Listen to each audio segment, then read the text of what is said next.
Greetings, ladies and gentlemen. Welcome to this week's episode of The Locker Room right here on Top 6 Fan TV. Thank you for joining us. Yours truly, Matthew, is representing. That's me as the host. And in the studio, we have some historicals with me, Sly, Sylvester OG, the man from the blue side of I wouldn't say London, but Stamford Bridge, really. Stamford Bridge boys. Manzi from United, as usual. When the United guys lose, they always wear black shirts, as usual. But great to have you here, gentlemen. Manzi, of course, great to have you for the start of the new season. And we have a little bit of banter. Unfortunately, all the United guys are going to suffer a little bit today because it was an embarrassing loss at the Theatre of Dreams. And we'll get right into it after this. There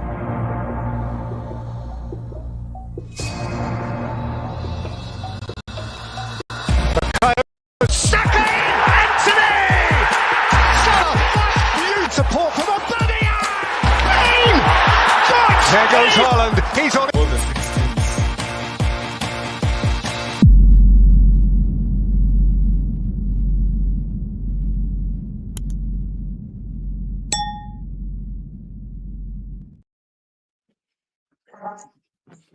Fantastic, fantastic. Welcome if you're just joining us. If it's your first time on the show, feel free to show your support by dropping us a subscription. Hit that subscribe button, hit that like button, share our content. Feel free, most importantly, to actually drop a comment to the show while it's going on, and we'll be happy to share that whilst we are catching up with the action, jam packed, round of affairs and fixtures over the weekend in the English Premier League. The big boys were at it. The derby, big one from Old Trafford, with Manchester United welcoming Liverpool. We had a little bit of what initially seemed to be a crunch affair with Manchester City taking on West Ham, turning into a one-way traffic affair. And, of course, we did have Arsenal playing Brighton at the Emirates, which was another interesting one. Before, of course, we had some other crackers there. Spurs going to St. James's Park at Newcastle, and Crystal Palace visiting the Blues at Stamford Bridge. All fantastic games. And remember, we only focus on the big six or traditional top six right here on the show, and whoever the opponents have been for the week and what the table looks like after that. And we'll head right into the results, and we'll kick it off from a very interesting location. Old Trafford, Manzi, should I say? Old Trafford, the scene of screams and not the theatre of dreams, because Liverpool came to town and Mo Salah was doing some archery with Mr. Luis Diaz, and it was a bit crazy in the Manchester United defense. But, Liverpool reigning supreme, 3-0 the final score, a double from Luis Diaz, Mo Salah really chipping in with an assist and a goal right there, and Liverpool leaving Old Trafford with all 3 points. It would seem that Erik ten Hag's team is not yet ready for the new season. His team, as Jonah unfortunately likes to say, Jonah, the Liverpool man who's not been able to join us today on the show, but he likes to always add that Erik ten Hag's team is still gelling. Manzi, still gelling early days, or is this an indictment of how United season is going to pan out? Thank you. Thank you once again for having me. I think the latter. I think it's an indictment of what the season is going to be like. I will not lie to you that I expected United to win. No, I expected a sure loss. Although there's some some of my colleagues who expected a win, and even some more realistic people thought a nil-nil draw would be a fair result. Based on the lineup, look at the players on the pitch. The players individually might be good, but as a team, I don't think they are not. I even call it gelling. They're just, as a team, they're not good enough. Um, some improvements in the back with the Ligt, but Martinez, his performance was not very convincing. The Martinez of last season. Um, Dalot, defense was very poor, of course. By the time you concede 3 goals, uh, definitely, guys, of course, blame Casemiro for 2 goals, but even Onana was just some of the goals. Man, just remembering the game is And just yeah, so sad. But yeah, the team is very poor. and you guys have a champion of Kwepena in goal, man. I don't know. I don't Man, know. Yeah, I don't know. Nana. Anyway, I always knew he was going to be a fishy one. Sly, your take on that result for Old Trafford? What I mean, a lot of Man United fans already calling for Erik ten Hag's head. But does the man need more time to gel? We did see Ajax light taking shape, the first team sheet right there. You had Matthias de Ligt, Lisandro Martinez, and Mazraoui, as well as Andre Onana. So you had a 5-man backline consisting 4 ex-Ajax players in there as the team was starting to take shape. But of course, Casemiro did bear the brunt of the criticism for poor performance in that, being hooked at halftime as well. What was your take on that? What was your take on that?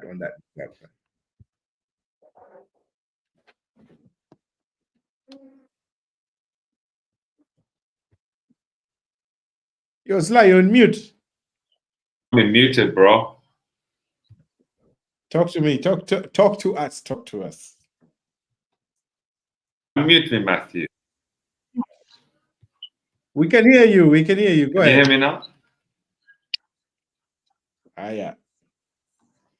I don't know why I feel like it's you that keeps cutting me off, Matthew. What's going on?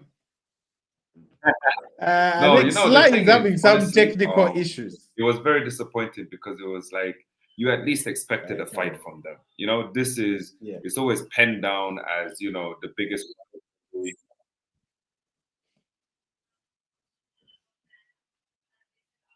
Yeah, looks like Sly.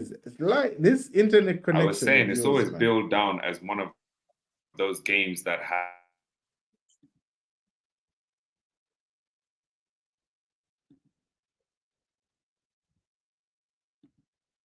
Yes, Sly, you're muted. Unmute, man.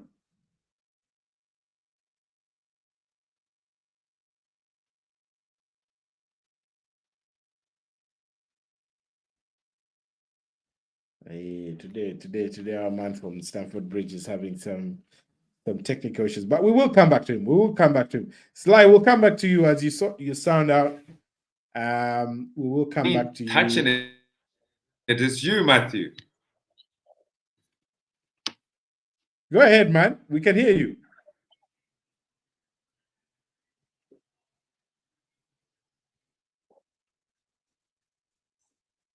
Yeah, a little bit of a delay. Sly seems to be reporting live from New Zealand because he's reporting live from Stamford Bridge. Stamford Bridge, reporting live from Stamford Bridge. Yeah. Mm. Can you hear Sly? You can hear me now? Yeah, go ahead.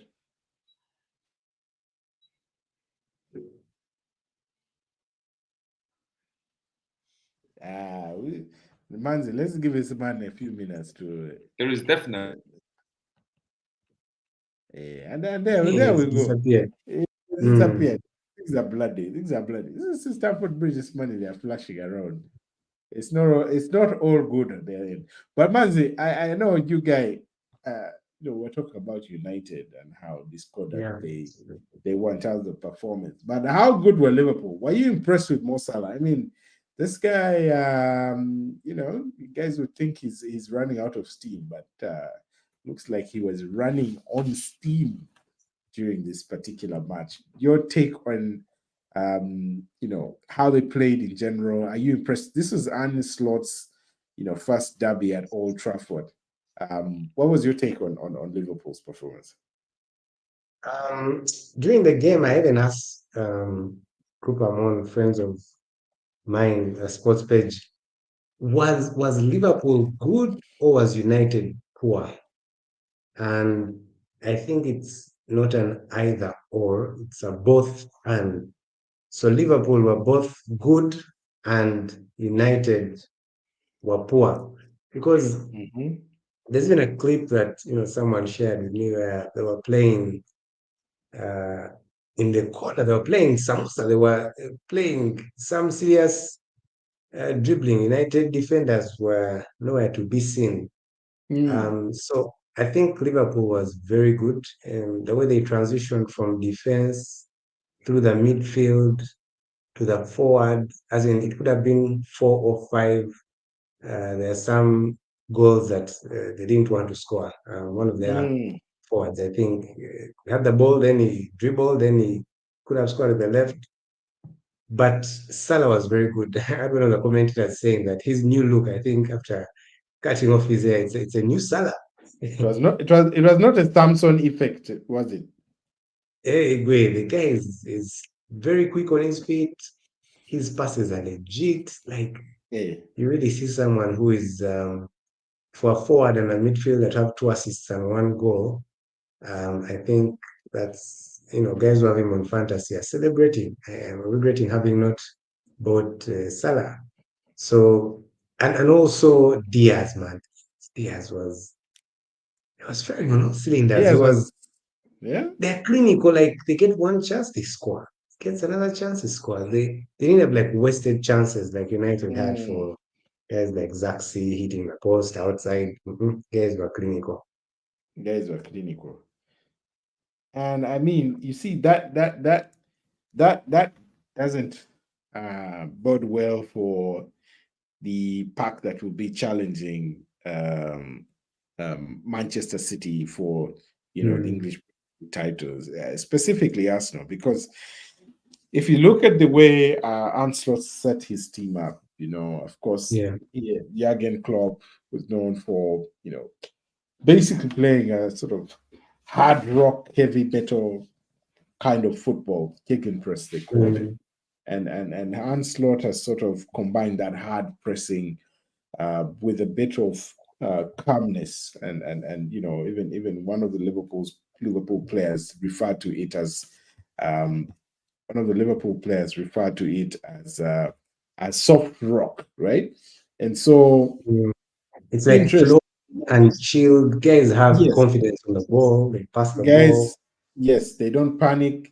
They're not, Yeah. gang ho. It's more still the same intensity, right? Because we saw him, getting mad on the touchline at some players for not pressing enough. So he looks like he's merging, or he's found a perfect blend between gegenpress and a little bit more of a possession based approach, and that makes them a bit. A bit of a threat, because in addition to that, he also seems to be very clear with who he's preferred, starting team in terms of attack. Remember last season, Klopp Yeah. was, sort of rotating between Gakpo, Darwin Nunes. Mo Salah was the only constant, but between Diogo Jota, of course, Jota did have some injuries as well. But those, he didn't really have established team. But now this is taking us back to the time when it was that front three of Bobby Firmino, Sadio Mane, and of course Salah, who has been the constant. And you knew those guys were going to Mm. start, and it was going to be chaos. So you see, Diaz has really cemented his place. Diogo Jota alongside him, who's a fantastic finisher, of course. And then you have Mo Salah. And it's only going to take injuries to allow the likes of Cody Gakpo, who's also brilliant, and of course Darwin Darwin Nunez was Nunes on the bench. into the side. So it's going to be a very interesting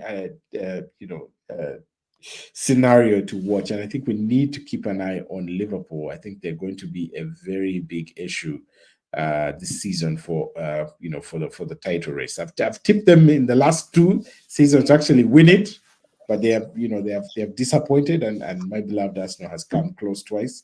But this time they are looking quite something, and it will be good to keep an eye on the matches they play against the likes of City, against Arsenal. Some of Actually, those I was bogey also not teams. I don't think about them as title contenders or top 4. I was putting them still in 5th, 6th, or even 4th. But man, they have this guy. Is it called Gravenbach or something like that? Havenbach in midfield, That midfield is legit. No, that guy looks reborn. And before, again, the rotation Klopp was trying to blend those players in. Last season, he wants to give everyone a chance. He's trying to find the right fit, and so Gravenbach didn't really play as much last season, or as consistently as we would have liked. Endo Wataru kept coming in. You had also who's this other guy? The Liverpool guys escaped my head. But you had quite a bit of rotation in that midfield alongside Soboslai and McAllister. That third arm, like that. Yes, Harvey Elliott and Jones and things like that. So there's quite a bit now. This guy looks like he has identified, this is my first team, and everyone else comes into support. And that is going to be a problem. Sly, I want to check on you again, just run by you one more time. Can you hear us, and can you jump in with your take on Liverpool's win before we move on? Were Liverpool too good, or were Manchester United extremely poor? I think it's a combination of both, but me more leaning towards Man United being very, very poor. The thing is, like, this is billed as the biggest rivalry in Premier League football, and you couldn't see any of that on the pitch. I think United played quite well for the first 10 minutes or so, and I really thought there was a game in it.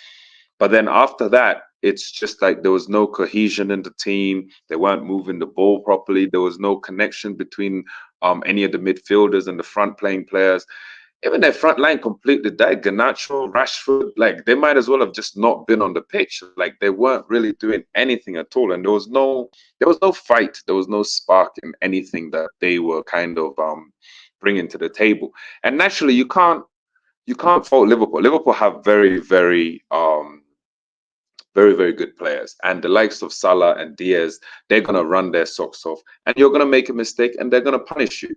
And I don't think it was quite as big a win on Liverpool's side in terms of the performance. It was just like United were just really, really poor in my view, and they really need to do better.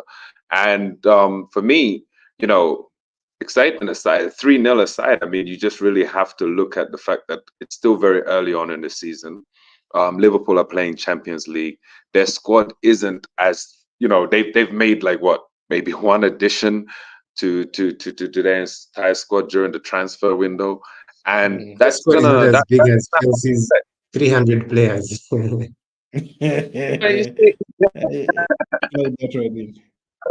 We registered our 25 players. I think we need to loan you guys some of our academy players to show you guys what heart is and how to actually fight for the right. Because you guys, honestly, it was such a pathetic showing. In terms of there was just no passion. No one was tracking back. I would really love to see Marcus Rashford's heat map, because he's essentially one of the only few players that's left from the Fergie days, so to speak, and it's really a change of guard. And the problem is they're not willing to take a sit back and just kind of wait. And when I say they, I'm referring to the fans. And as a result, they're just going to keep putting you get rid of this guy. Who's next? You guys are running through managers that aren't even giving you results, which is the side point of it. And you're constantly looking for this, we want this style of football and that style of football. Just get the players and stop filling in these gaps with players and actually build a team. So anyway, I mean, it's no one is crying for them. The irony of this advice coming from a Chelsea fan, you could say, very interesting. I know, Chelsea is the goal when it comes to running through managers. Well, literally, you run through the managers into a crowded triple-decker bus with players, man. It's very interesting. But But then, anyway, but there's consistency in our performances. You see what I mean? When you look at the long haul, guys have been delivering since Abramovich era. More irony. How you guys are struggling with managers that aren't delivering, and yet you're signing these so-called world-class managers. It's like too funny. well. Like that should be said by like some like Arsenal or maybe Liverpool or maybe City, but Chelsea, no. So basically, what you're saying is, it's not what I'm saying; it's who you're hearing it from that matters. Okay. No. It's like What is that? don't. So let me ask you, Manzi, let me ask you this, blunt. Yeah. What was the problem? The manager and the tactics, or was it the players? This particular match. By the way, we need to get to the bottom of that, Manzi. You're not very clear. In this match, to be honest, I'm not very one to blame managers, and that's why I've not recovered ever since Ole was sacked. Me, I blame players because the players are on the pitch. How can you be so poor that you don't want to win the game? Like, you're not interested in fighting. Okay, you can lose, but at least fight. Like you've said, Rashford's hit map. Like, the players are just fake. And I think they don't have, maybe they don't fear the manager. Because again, when you go back to Ferguson's days, there's a level of, I don't know if it's respect or fear that players had for the manager. Now, they look at him like, maybe this is our buddy, this is our friend. Guy, man. But for me, I blame players more than managers most times.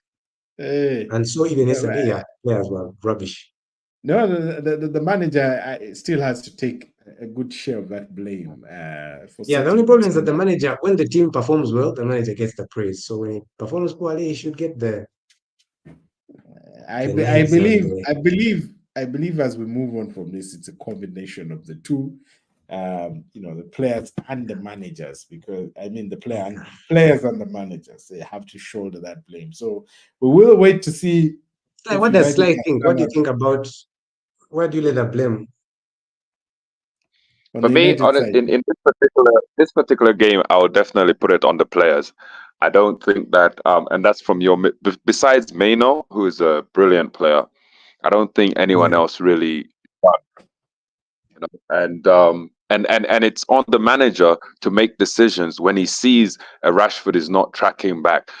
Did you see when Mikel was taken off, a more hungry player came on and he did more in 15 minutes in terms of touches in opposition's box, in terms of taking on players, than Rashford and Garnacho had done. But it took 60, 70 minutes before the manager actually decided, you know what, let me change things up. You have to be ruthless sometimes and just say, you know what, you're not performing, go and sit on the bench and put somebody on that is going to be hungry for it. I hear you, Sly. And we really also, sorry, Matthew, the last thing, like Semiro, with his big edge and his, like we knew from last experience, man. That's experience. Why does he play? Like, where does he start? Like, let him come off the bench. Let him in a game to come like and this, manage man. the game. Where you're 2-1 up and you bring on a Casemiro to manage it, but against one of your biggest rivals, you need energy, and there was no energy in that midfield whatsoever except for Maino, and that has to be put on the manager. Yeah, you guys, it's a combination of the two. I hear players, I hear manager, but like really, guys, I think for me, Ten Hag still has a lot of work to do because maybe it's a disruption. Because remember, he has a new backroom staff, or rather, set of let's say 3 or 4 backroom staff, including Ruud van Nistelrooy, who now we thought. Because at this rate, we'll have Ruud van Nistelrooy coming on as a substitute at his 10. I mean, they did it last season with Johnny Evans. I mean, remember what we're saying? Guy just came for training. Wait, They're when like, I "Hey, saw our that Johnny guy, our Evans guy." signing, I'm Hey, like, you get that guy, Johnny Evans. I think I was like in high school when he first signed for United. You get, I am married with children. The guy is still boss, playing for United. Johnny Evans came to train as a bad day. Even I think he even passed like a slip, a letter of request to Alex Ferguson. He said, "Okay, head down to Carrington. Just kick about 1-2, 1-2." Hey, One Erik to Ten Hag was five. like, "Hey man, Did Evans play with Van Nistelrooy, you bro, guy? As in, like, Van Evans Nistelrooy may played with be Van Nistelrooy. coaching the guy and he's like, but you, what are you still doing Hey, here? hey. And what happened? Erik Ten Hag last season, like, hey man, guys are injured, man. Fast fall in. Yeah. So you never know. We might see the same with Ruud van Nistelrooy. The second half of the season, things are tight. Just 80th minute, go on for faggy time. My guy, you did it for us back in the day. Anyway, The other clarification that I didn't understand, and perhaps Manzi, you can shed some light on it, was why did Maguire come on? Because I thought I thought he had a decent game, but why did Maguire Man, have to? that's what I Why? was like. The leaked was actually there was some kind of stability in the defense, save for Onana, who was just grabbing grasshoppers. There was some kind of confidence when I saw the leaked and okay, Dalot and Martinez. There's a way in which defense was sorting. Maguire Yes. warming up. I'm like, yes, I thought we were past Maguire. Like, I thought we were moving past. Anyway, you never understand what goes through managers' heads. Apparently, they eh, were afraid that he was going to get a second yellow, which is also very suspect. Everything is just sus. well, Manzi, please, and as well as United fans out there, it's still early days in the season. Have some hope. All will be well. And of course, we give the team time to gel. You never know. Erik Ten Hag has shown the last 2 seasons, despite uh, woeful results, is able to bring in some silverware. So you never know.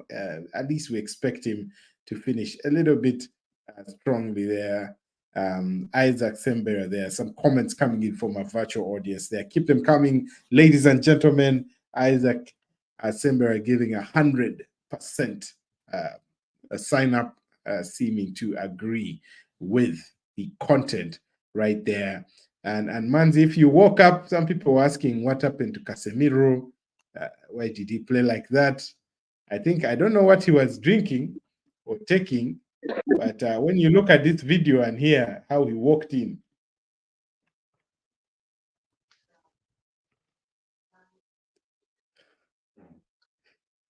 I don't know. If you have guys walking in like this when you're going to play against Liverpool, let me play that one more time.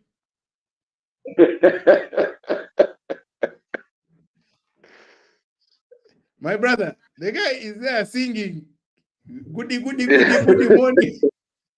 But was that today now? That's a video from way back. Bro, that was the Was that morning, yesterday? man. It was morning. My guy. Yeah? This thing deserves to be played back one more time. Now, these are the guys in the dressing room. Can you imagine what Roy Keane would have done to this guy? Just sing like slap. Oh, Playing Liverpool today. there would have been a melee. There would have been a MLA. melee. MLA, we spent a lot of time on Manchester United versus Liverpool, but it is the battle of the giants, the two biggest teams in England. Manchester United, of course, slightly ahead of Liverpool with one English title in the record books. But that's how it ended, ladies and gentlemen. Liverpool going with glory. And of course, moving on, and rightly so, to this particular game, which was very interesting. West Ham versus Manchester City. West Ham making some fantastic signings during the window, and potentially being one of the champions of the transfer window. But even that was not enough at home to get them a result against Manchester City. Patrick coming in there from Erling Haaland. Boys on fire. Own goal there from Ruben Diaz that actually equalized or leveled things up in the first half before Haaland Haaland restored, the advantage for Manchester City and handing our new West Ham manager, Julen Lopetegui, defeat right there at the hands of Manchester City. The champions are on a roll. Golden Boy Haaland is firing on all cylinders. I think that's his second hat trick of the season. Already we see where the golden, what do you call it, top scorer in the Premier League is where that's going. And I don't know. Can anyone stop Manchester City? Manzi, your take on Manchester City and I mean Haaland is ridiculous, man. This guy is going to dominate. Man, what can you say? It's so sad because you don't want City to win it again. Remember when Pep was in Bundesliga and we're like, that guy has over won because it's a farmers league. Who knew that Premier League would become the farmers league? We're Like laughing it at the just seems because Bundesliga. Guys are laughing laughing at at those games. Bundesliga. Now you see Pep in anyway. I really hope that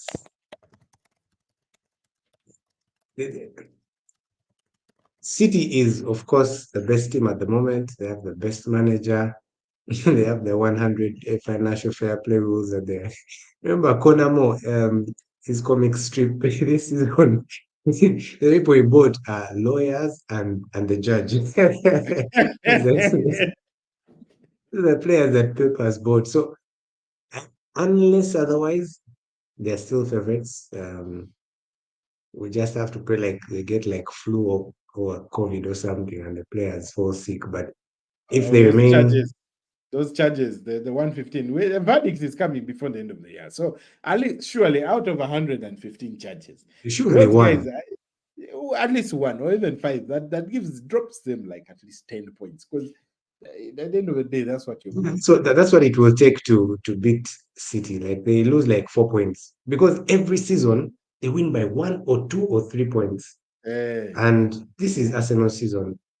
I don't know about that. So I don't know about that, my guy. I don't know about that.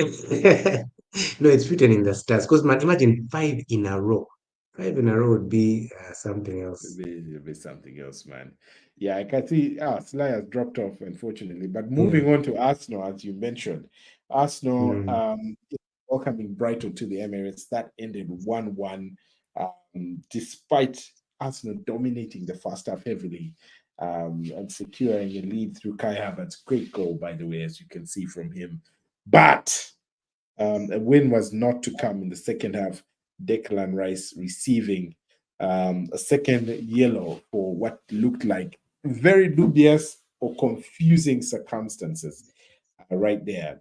And you can imagine that was Declan Rice's first career or rather red card in the English Premier League, which was very interesting. So his his discipline record is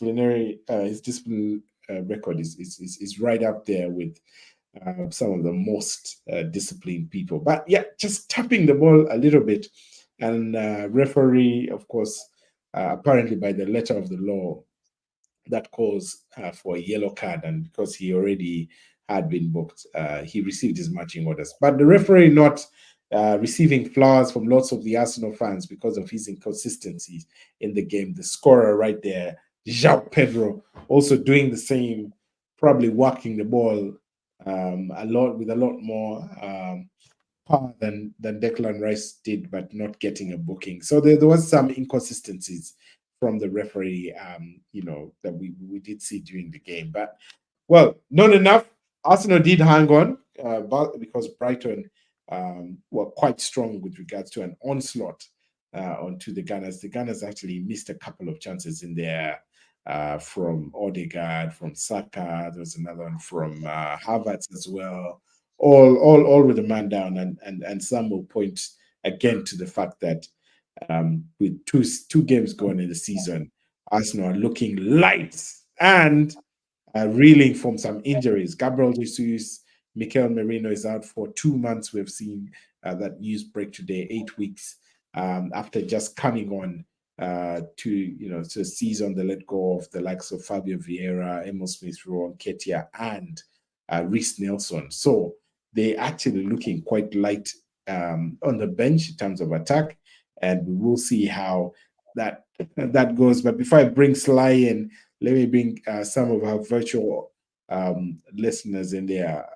In the audience, Ali Kigenyi says Arsenal was supposed to break the bank for a top striker to keep the pressure on City. A top player like Nico Williams, not Sterling. Of course, Ali not happy with the transfer business right there from Arsenal, probably pointing to the fact that will cost them a title. Sly, do you agree with this? And would you point to this as a reason Arsenal failed to actually break Brighton down despite being a man down?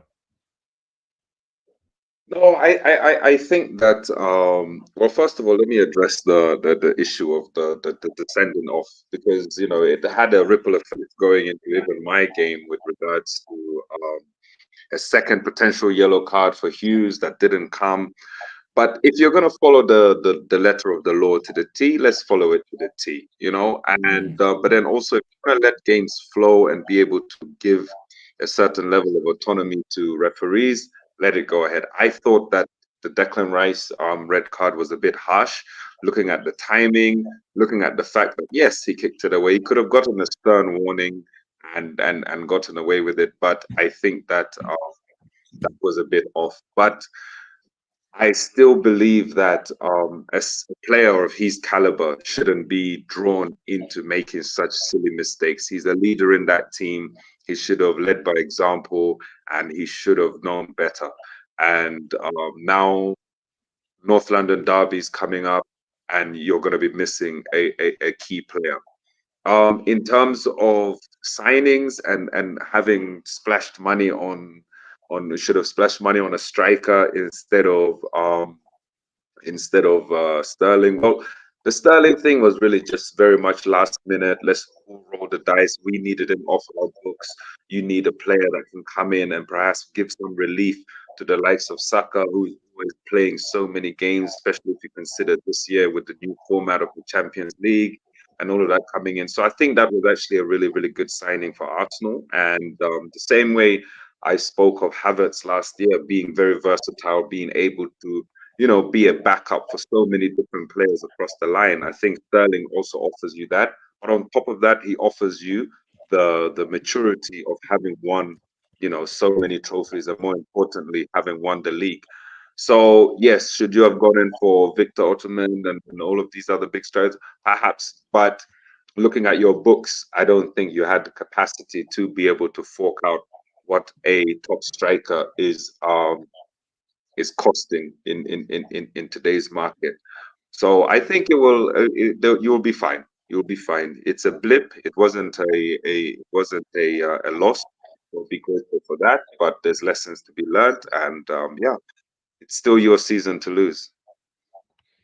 Brilliant. Manzi, your take on Arsenal's chances after this? I mean, we've seen how dominant Man City are with Haaland still, and you could also argue Man City didn't really add much to it besides the Brazilian who came in from Girona, was it? I think Savinho.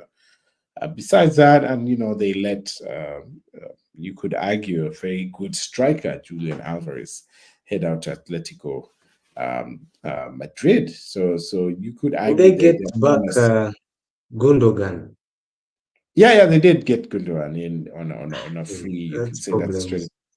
That is problems, because if that guy settles, that midfield is going to be a problem. But, so you could argue, yes, they are going to still be strong. Pep's last season, so I think they will all, and you can see it's sort of like, I don't know whether you sense it as well, Manzi and Sly, but you sense that they are giving, everyone is in it to sort of as it would naturally be, being there for one last hurrah. And you can see the old the last dance. Is it really his last season? Like it's confirmed? Yes. He said he's not signing again. He said himself he doesn't see himself going beyond next season. And this season, obviously, with those 115 charges hanging over their heads, really, after this season, they'll probably, face bans or in I do addition to think that fines and things like that. But if you look at that the will be fact that, uh, that will be the I missed an opportunity to just chime in on the 115 yeah, charges. go ahead, go Honestly, ahead.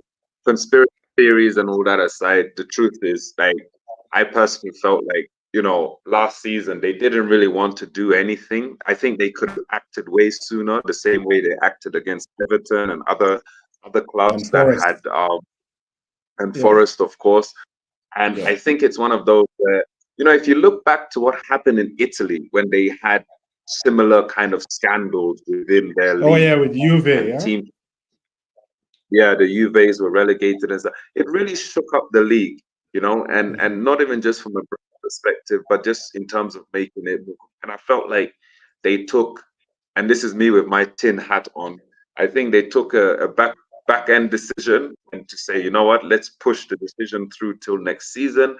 But the Mm-hmm. fact is, if there's no points deduction in consideration of what Everton has suffered due to making the exact same errors as Man City have done, then there's going to be upheaval in the league in terms Yeah. of the owners of other clubs and so Mm-hmm. forth. The difference with us, for example, as we stand right now, is there was that transition period of ownership, and the fraudulent activities, should I say, happened under Roman Abramovich, and it was actually Ted Bowley and his team that took the irregularities to the FA, so almost self snitched, so to speak. Mm-hmm. But I definitely see City, they will definitely have points deducted this season, and hence why I still believe it's really Arsenal's to lose. Very interesting. Yeah, Well, let's move on. Matthew, maybe Hey, to you come in still on the want game, to? Uh, I go think, on. of course, I think the red card was very harsh and uncalled for. The ref spoils Mm-hmm. the game. But Brighton is a very good side. Okay, not very. Again, the dilemma is United poor or the opponents are good. They beat us Mm-hmm. 2-1. Um, even seeing guys like Welbeck, as in, he was in United and he was fake, but here he plays so freely, so nice, looks like he's Hey, comfortable. gay. Then One João day. Pedro, you guy, 2 goals last game, this game. Hey, it's on Hey, fire. man, No, guys are serious. Even their attacks are Brighton also have a deadly. solid team. Brighton have a Yeah, solid team. They solid. did. Those guys spent over 100 million pounds, man. I think actually close to Uh-huh. 200 So million. you guys could have Yeah, gone like, could have been a loss. So 1-1, I think, was yeah, very good. And you were 10 men. yeah. So yeah, And then I think context said, David Raya is a good keeper. I and think the defense is solving that solid. problem helps a lot. Yeah, Even your defense defense is is also. solid. I don't know how they managed to penetrate your defense. I think you guys, if they were playing a high line or something like that, but those guys are pissed. Pedro, Mm, Robert, yeah, mm. outrun. When you're man Yeah. down, it can So I think be. you just need to. The only problem now is the 101 games that you have, your squad. Injury is coming. It's a wrap. But Indeed. yeah, like Sly, Indeed. if Citeh gets punished, please don't waste our time. Just win the league. That's like the Chelsea game with like those three squads. Anyways, moving on from the Arsenal to Slice beloved Chelsea 1-1. The final score against Crystal Palace at Stamford Bridge. In their goals coming in from who else? But Nicholas Jackson. Jackson, Sly, man, with an assist. I didn't watch this game. What happened? They had Cole Palmer as my captain. Like, Hey, what happened to Eze, Cole Palmer? Eze. Cole Palmer got an assist, at least. He got the assist. But Eze, did you see Eze's finish? How about that for finish? Yeah. I don't know why Eze is not like, I don't know why the big Well, boys did snap him up. I think they were afraid of the transfer fees after they had already lost the Palace were Olise. also very. They didn't want to. With Olise going, they weren't going to lose two of their best attacking players in one window. So I Yeah. think it was one of those where it's like they needed to keep Eze, give him more responsibility, and just let him be kind of like the talisman for them. But it was it was the, what do they call it, the Mandem Derby. We we Mm. we we we we struggle with them, but always somehow pull through. we should have pulled through with this one. There was a couple of clear-cut chances. Jackson had a one-on-one, but it's still kind of similar problems to what we had last year in terms of just being a bit more clinical in the final third and putting away chances. But there wasn't really very many chances. It was a very open game, and I think that, I mean, I walked away from it not utterly disappointed. I really do feel like with the run of games that we have, we should be, picking up 3 points over the next 3-4 games. But at the same time, in this particular game, I think Palace also really showed up. They were very aggressive. Like I'd mentioned earlier, Hughes should have been sent off. There was a couple of really rash challenges that came in. He should have got a second yellow, but it was quite interesting actually, because as soon as he was supposed to have gotten his second yellow and he didn't get it, the manager automatically reacted and took him off and so forth. So yeah, just being a bit more clinical. The likes of Neto are not yet quite. I don't think he's in a starter position. Mudryk also, he's really, really lacking for me at the moment. Felix came on and danced a bit, did a few things. Jackson was forever there with his energy and running and getting in. It's just needing to be a bit more clinical, I think, and we'll get there. Well, there's some comments coming in here from Alec Igeni again saying Palace sat back the entire game. Only one chance that Eze took well. Other than that, Chelsea played well. On and off the ball movement was good. Players need to stop being selfish to kill off their games. And very interesting assessment right there. Yeah, you agree with that one, Sly? Yeah, definitely. Interesting. Thanks for that comment, Ali. And moving on from Chelsea to Spurs, who went to St. James's Park and had a Sunday to forget, running out 2-1 losers. Right there, goals coming in from Harvey Barnes and an own goal from Dan Burn, temporarily restoring parity there for Spurs before the main man Alexander Isak put it to bed for Newcastle, securing the 3 points for them. 2-1 the final score at St. James's Park. Manzi, do you think Newcastle are going to find the impact they had the season before last? Because if Alexander Isak can actually stay fit for large parts of the season, and like last season, he is actually a player they have. And with those, I don't call them crazy Brazilians, but very aggressive Brazilians back there behind them in the midfield in Joe Linton and Bruno Guimaraes, as well as the rest of the supporting cast, which includes a very solid defense. Newcastle could be an interesting team, but your take, Manzi. I also didn't watch this one, but just my take on Newcastle as a whole. I thought ever since the Saudis took over that it would become an instant top 4 team, but it has not been the case. I think it takes time for things like that to happen. But man, Isak is good. Joe Linton is good. I think they have a proper upper mid-table side, like top 10, top mid-table. top mid-table. They have a nice top mid-table. Yeah, not mid-table of like 10, but like 8, 7. Europa League, Conference League material, right? Proper, yeah, because their team is they're not going to be relegated. They're not going to be 15. No, these guys are proper on the first page. They're running with United at the moment. Definitely, they're really banana. These guys are the banana.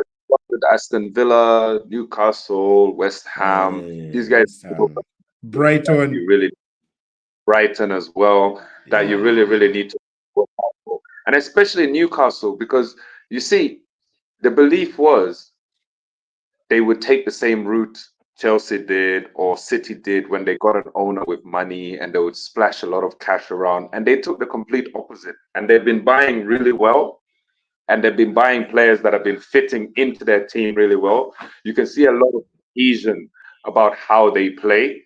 and as a result, I would actually put them in top six as opposed to just based on the Tottenham result, the way they just carved them for all their goals. If you just have a look at the highlights, they really carved them apart, and it was very, very clinical play.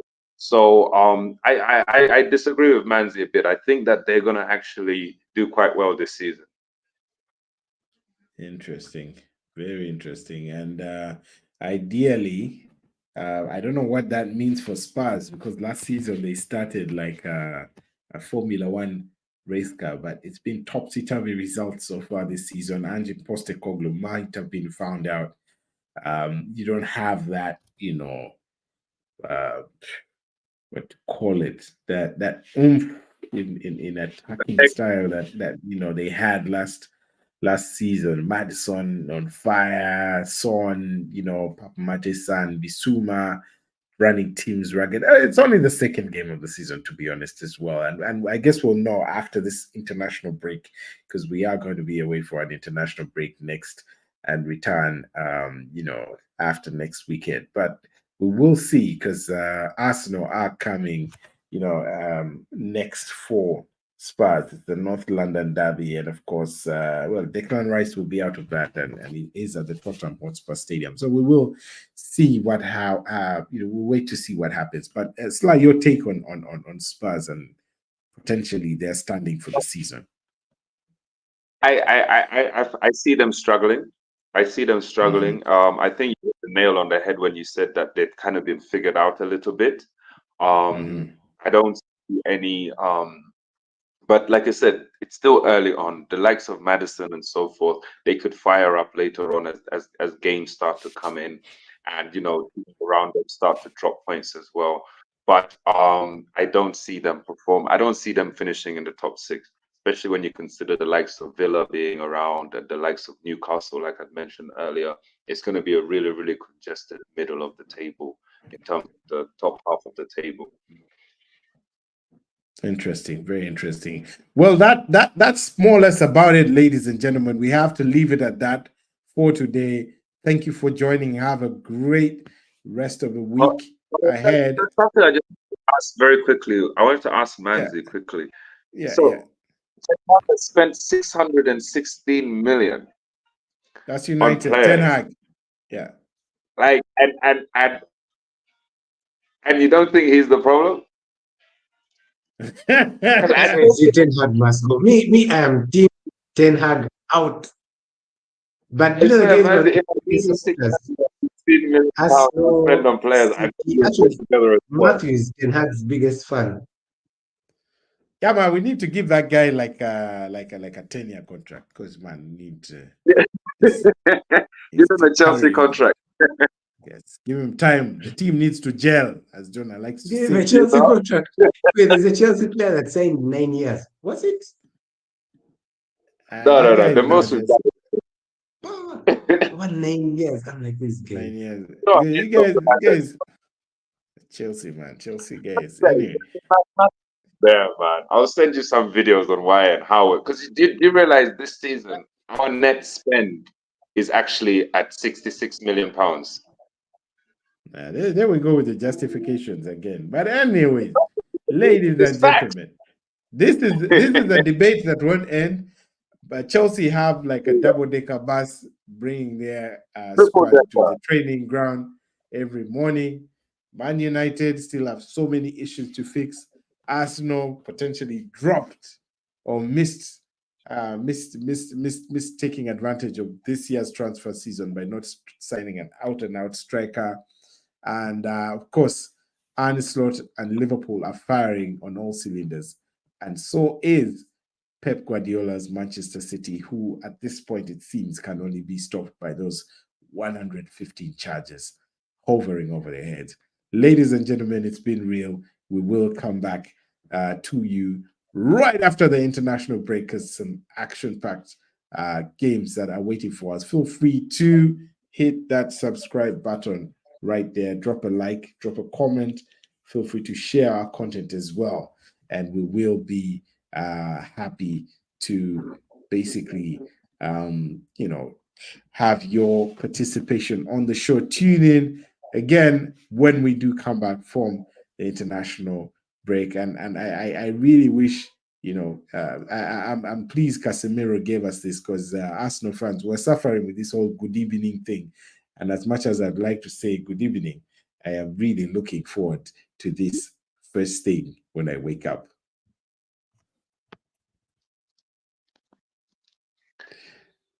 Indeed. Indeed. That's it. His ringtone. Man, that is going to be playing on speed now. That's a special dedication to my man, chairman of the Boom Squad, Chris Nantaja, and his high command, Nate Mulindwa and Isaac Musembwa, the United crew. 6 stars in there from the Zimbas as well. We wish you well, but have a great rest of the week, ladies and gentlemen. Manzi has actually dropped off, and we'll catch you next time. Cheers. Same time, same place. Bye-bye.